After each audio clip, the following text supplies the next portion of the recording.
Hey guys, it's Love for Reborns, and today's Disney Monday.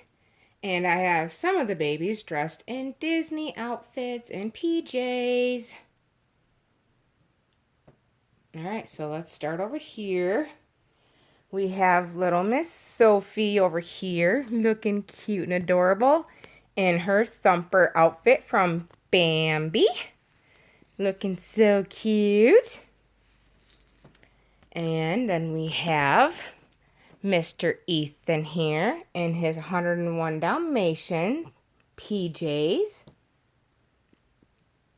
And then we have Nathan in Lion King PJs. We have Ava in Winnie the Pooh sleeper. And Jason in a Winnie the Pooh sleeper. Looking so adorable, and Winnie the Pooh is right there trying to give him kisses.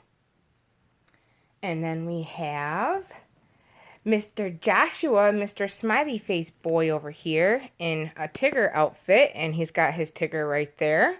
And he's got, let me see his Tigger.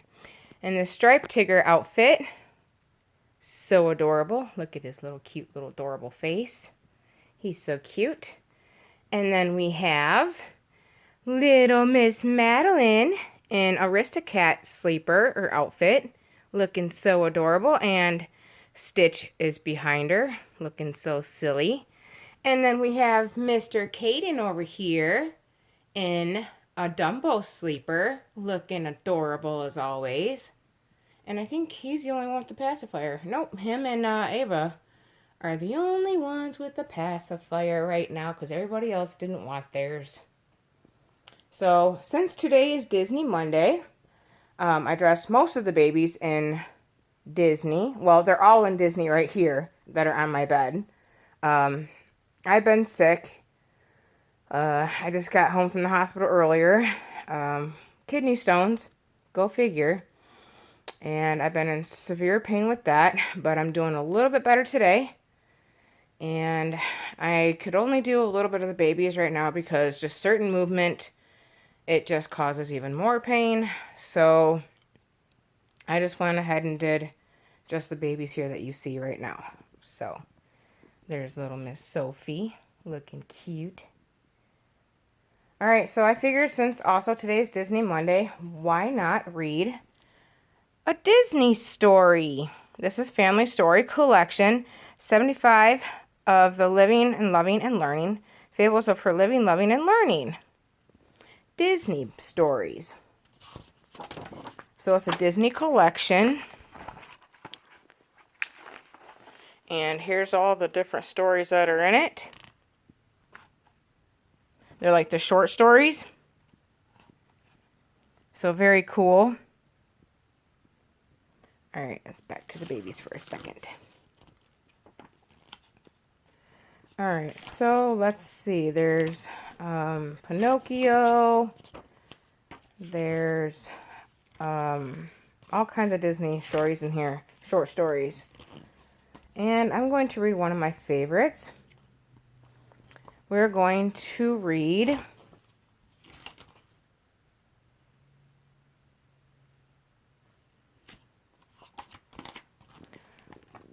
"101 Dalmatians, Cruella's Wicked Puppy Plan."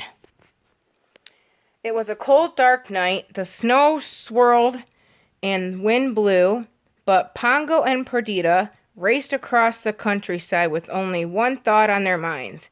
They had to save their puppies. Cruella de Vil had stolen their puppies and many more besides. She had hidden them in an old house farm from London. She planned to make Dalmatian coats out of them. Oh, that's so sad.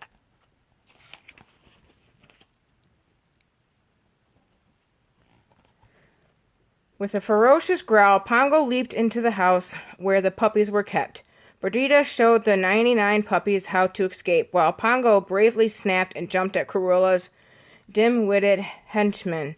Once the puppies were safely outside, Pongo and Perdita led them away from the de Vil house. The snow was deep, making it hard for the group to go very fast. Pongo and Perdita knew that Corilla would be after them. To make sure they didn't have paw prints in the snow, Pongo and Perdita had the puppies follow them on a frozen stream. Soon the headlights from Corilla's car shone in the darkness. The Dalmatian family had to hide under a bridge. That was a close one, Purdy, Pongo said. I'm cold, Lucky said, shivering. And I'm hungry, said Rolly. Pongo and Perdita brought the puppies to a barn, where they all rested for the night. The cows had never seen so many dogs in one place. They happily shared their milk with the puppies, and in the morning the dogs were on their way again. Corilla was still looking for them, so they hid in an old blacksmith's shop. Soon the playful puppies were romping around in ashes. That gives me an idea, Pongo cried. Come on, everybody, roll in the soot. I want you all to get good and dirty.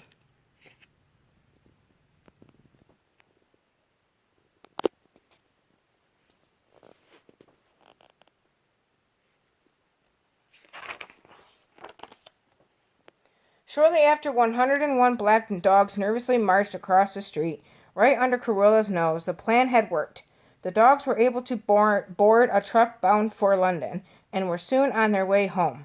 Roger and Anita were very surprised when they heard Pongo barking at the door. Pongo, old boy, is it really you? Roger cried when they ran in. The house was quickly filled with happy, dirty, playful puppies. But Roger, what will we do with them all? Anita asked. We'll keep them, Roger cried. Families stick together. Another one of my favorite Disney movies. So that was a short story. And why not? Let's read one more. I know. We will read The Lion King. Because The Lion King is another one of my favorites. Oh, so is Land Before Time. I mean, not Land Before Time, Lady and the Tramp, I mean.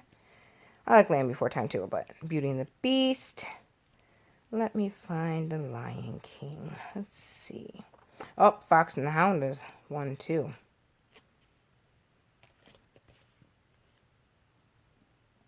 Let's read a different kind of friendship. Fox and the Hound. Let's start over here. One day, a young fox and a young hound met in the woods. Neither knew that foxes and hounds were not supposed to get along. I'm a fox, said one. My name's Todd. What's your name? Mine's Copper. I'm a hound dog. Gee, said Todd, I bet you'd be good at playing hide and seek. Want to try it, Copper?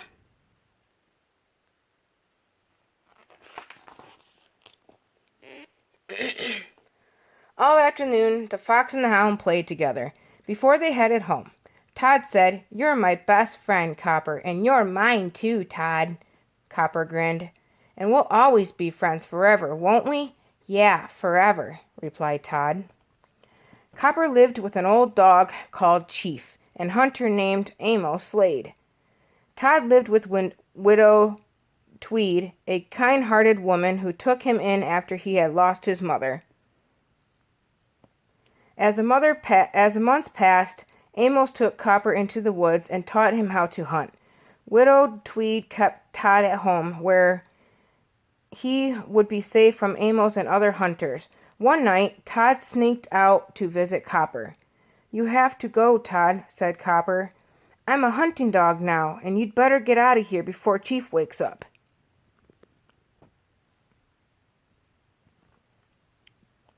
Chief heard them. He chased Todd into a railroad.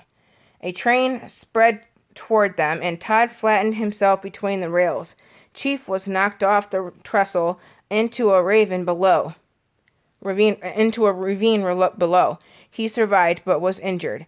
Todd crept home to Widow Tweed's window, and Widow Tweed's. Widow Tweed learned about the accident from Amos. The very next day, Widow Tweed took Todd to a wildlife refuge. Amos was still angry at Todd for having caused Chief injuries. With Copper beside him, Amos went to the wildlife refuge to catch the young fox. When Amos and Copper saw Todd, they pursued him through the woods. Todd could not believe that his friend Copper was chasing him. They're so cute. Love it. I think it's called Refuge. Let's see. As Todd dashed through the undergrowth, a huge bear lumbered out of the woods and swiped at Amos and Copper. Todd turned and saw the bear towering over his old friend.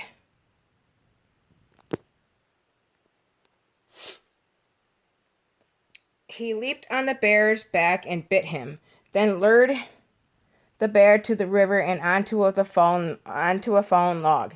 The log snapped and both animals tumbled into the water. While the bear lay unconsciously, Todd swam to the riverbank. Amos stood on the bank with a gun. As the hunter took aim, Copper jumped in front of Todd. The fox had just saved their lives. Amos thought a moment, then lowered the gun. Soon after, Copper and Todd said goodbye to each other. They were adults now, and their lives had changed. Yet in their hearts, they would remain friends forever. Aww. Alright, let's do one more, which is The Lion King. Gotta find The Lion King, guys. The Lion King is awesome.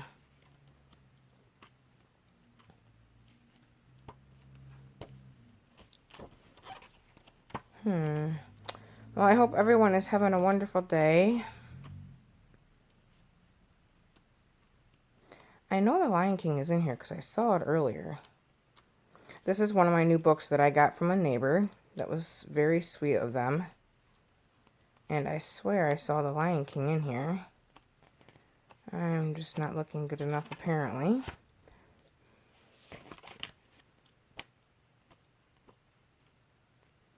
I keep passing over The Jungle Book, Beauty and the Beast, Toy Story, The Little Mermaid, Pinocchio, Snow White. I know Lion King was in here because I saw it. The Rescuers and The Rescuers Down Under. Love that movie. Bambi, Little Mermaid. Now I know Lion King is in here for a fact. The Jungle Book, Pocahontas, The Aristocats,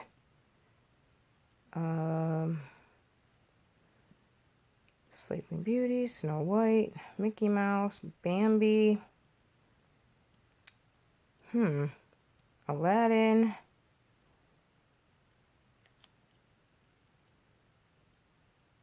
Dumbo.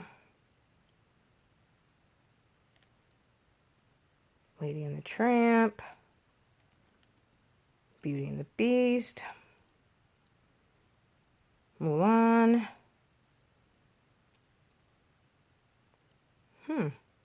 I know I saw Lion King in here. Wherever did it go? I must be skipping over it or something. Oh, there it is. Found it. Okay. We're going to do Born to be a King. Lion King. One day, Nala and an old friend, Simba, appeared in the jungle and begged Simba to return to Pride Rock, where Scar, Simba's wicked uncle, had assumed the place of king. I can't go back, Simba insisted. Look, sometimes bad things happen, and there's nothing you can do about it. So why worry? Simba told Nala he couldn't help her and walked away. That night, Simba wandered across a high grassy plain. What would it prove anyway if I went back to the Pride Rock, he thought. It won't change anything. You can't change the past. As Simba roamed, a baboon jumped out of a tree and followed him. Will you stop following me? Simba growled. Who are you? Rafiki said. The question is, who are you? Rafiki said, "The question is, who are you?"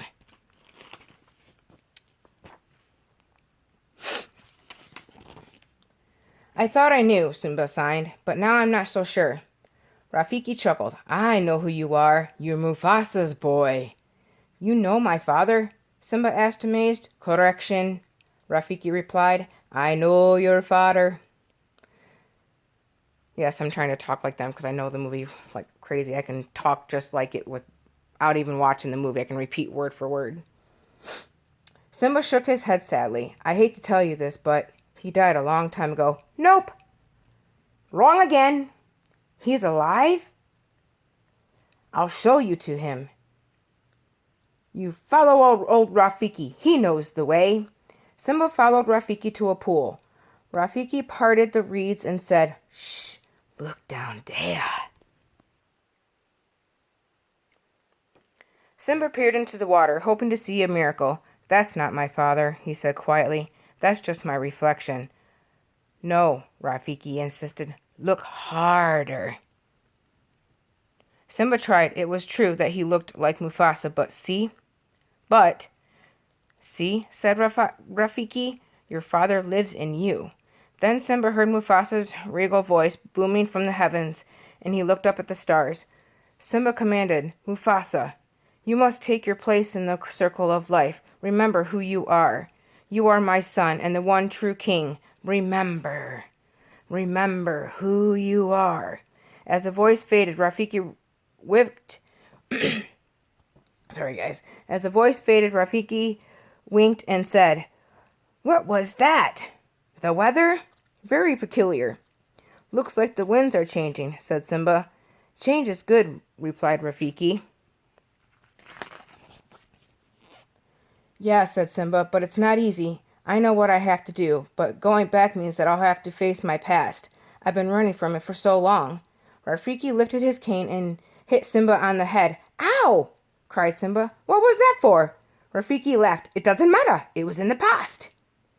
"Yes," said Simba, but rubbing his head, "but it still hurts." "Oh, yes, the past can hurt. But the way I see it, you can either run from it or learn from it. Now what are you going to do?" Simba was convinced. He ran through the tall grass, heading for Pride Rock. He would challenge Scar. It was time. The end.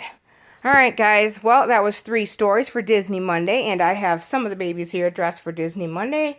And I all hope you enjoyed this wonderful Disney Monday video, even though they're not all the babies. But I did what I can because I am sick, and I have kidney stones, and I was in the hospital all day, so I'm very just exhausted and tired. And yeah, so anyways, I hope you all enjoyed this Disney Monday video with Caden, Madeline, Joshua, Sophie, Ethan, Nathan, Ava, and baby Jason. Thank you all so very much for watching. Please don't forget to like, comment, and subscribe, and I will talk to you all in the next video. Happy Monday, Disney Monday, guys! I love you all, and talk to you all in the next video. Thanks so much for watching, and please don't forget to like, comment, and subscribe. And I totally forgot my subscribe pillow in this video, but that is quite alright. Look at baby Caden there, wearing that Dumbo outfit. So cute. Alright, guys, I love you all, and thank you so very much for watching, and I'll talk to you all in the next video. Love you all. Bye for now.